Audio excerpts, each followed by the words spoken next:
kita akan membahas pertanyaan masih seputar wudhu. Ini ada pertanyaan dari teman-teman tentang bagaimana hukumnya wudhu di kamar mandi atau wudhu di toilet. Karena tidak semua orang punya ruangan khusus untuk wudhu. Dan memang anehnya kita ini ya. Kita ini kalau bangun rumah ada ruangan untuk mandi, ada ruangan untuk masak, ada ruangan untuk tidur, ada ruangan untuk ngopi. Tapi untuk ibadah yang paling penting sholat, musola enggak ada. Kemudian fasilitas untuk sholat, wudhu juga tidak disediakan khusus. Ini kita kelemahannya.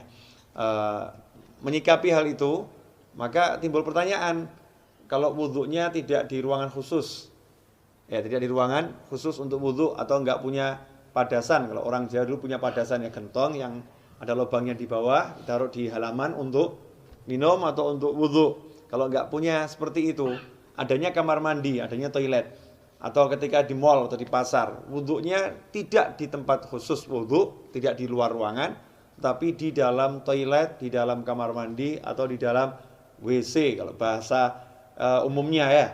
Kira-kira seperti apa? Sah tidak wudhunya? Kalau ditanya wudhunya sah atau tidak, maka wudhunya sah. Kalau memang syarat-syarat sahnya wudhu dipenuhi, kemudian hal-hal yang membatalkan wudhu tidak dilakukan, wudhunya sah-sah saja. Tetapi timbul masalah, orang wudhu itu ada sunnah-sunnah dan ada adab. Di antara sunnah-sunnahnya adalah membaca Bismillahirrahmanirrahim di awal wudhu seperti yang sudah dijelaskan. Kemudian nanti ada doa setelah wudhu. Dan ada adab-adab yang diajarkan oleh para ulama. Ada ulama-ulama yang menyusun doa-doa ketika basuh wajah, doa ketika berkumur, doa ketika membasuh tangan, doa ketika membasuh kaki, seperti yang dijelaskan oleh Imam Ghazali dalam kitabnya Bidayatul Hidayah. Jadi memang doa-doa itu tidak diajarkan Rasulullah SAW, tapi orang diajarkan untuk berdoa kapanpun ya. Apalagi kalau doa ini dari para ulama. Lantas bagaimana kita mau membaca doa di dalam kamar mandi? Atau kita mau membaca Bismillahirrahmanirrahim sedangkan di dalam kamar mandi.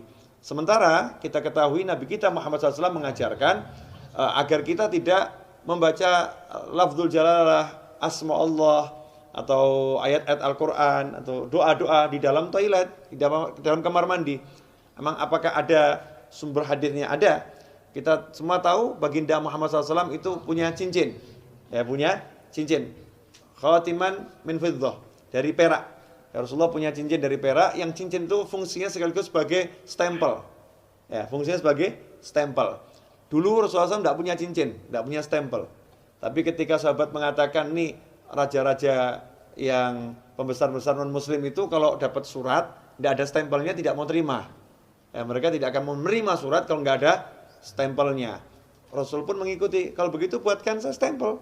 Ya, buatkan saya stempel. Maka dibuatkan stempel, bunyinya Muhammadun Rasulullah. Ya, Muhammadun Rasulullah. Jadi Allahnya paling atas, berupa cincin dari perak. Ketika Rasulullah wafat SAW, setelah wafatnya Rasulullah, cincin itu dipakai oleh Sayyidina Abu Bakar As-Siddiq radhiyallahu anhu.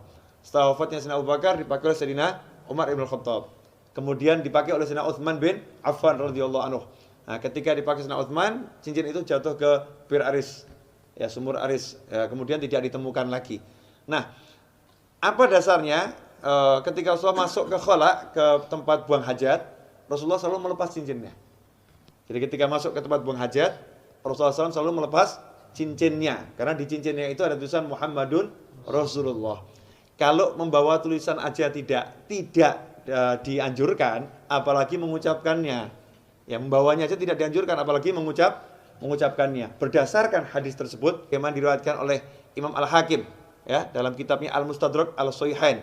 Di situ beliau menyatakan, anna Rasulullah labisa khatiman naksuhu Muhammadur Rasulullah fakana idza dakhala al-khala wada'ahu. Kata Al-Hakim dalam kitab Al-Mustadrak, Az-Zuhri menyebutkan bahwasanya Rasulullah SAW punya cincin yang tulisannya adalah Muhammadun Rasulullah.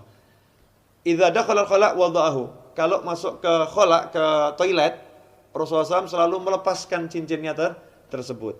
Hadits ini sahih menurut syarat Imam Bukhari dan Muslim, tapi tidak dicantumkan dalam kitab hadis Bukhari maupun Muslim. Maka ditulis oleh Al-Hakim dalam kitabnya Al-Mustadrak yang disusulkan, ya hadis-hadis yang diusulkan. Sebetulnya menurut Bukhari dan Muslim sahih, tetapi belum atau tidak dicantumkan dalam kitab Bukhari maupun kitab Muslim.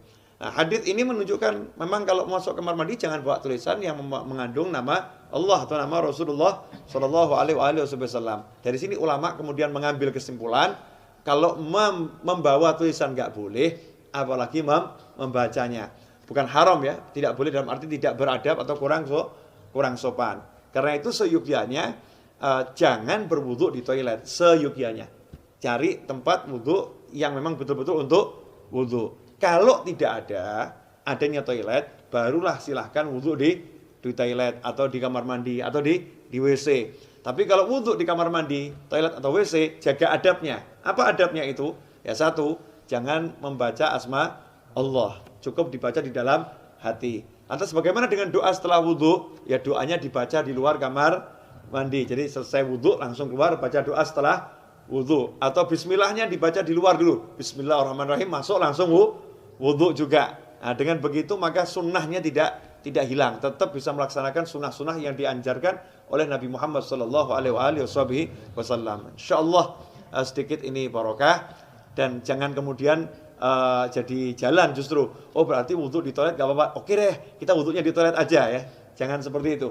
Usahakan wudhu di luar toilet agar bisa melaksanakan banyak sunnah. Kalau memang terpaksa baru berwudhu di toilet. Wal afu minkum. Wassalamualaikum warahmatullahi wabarakatuh.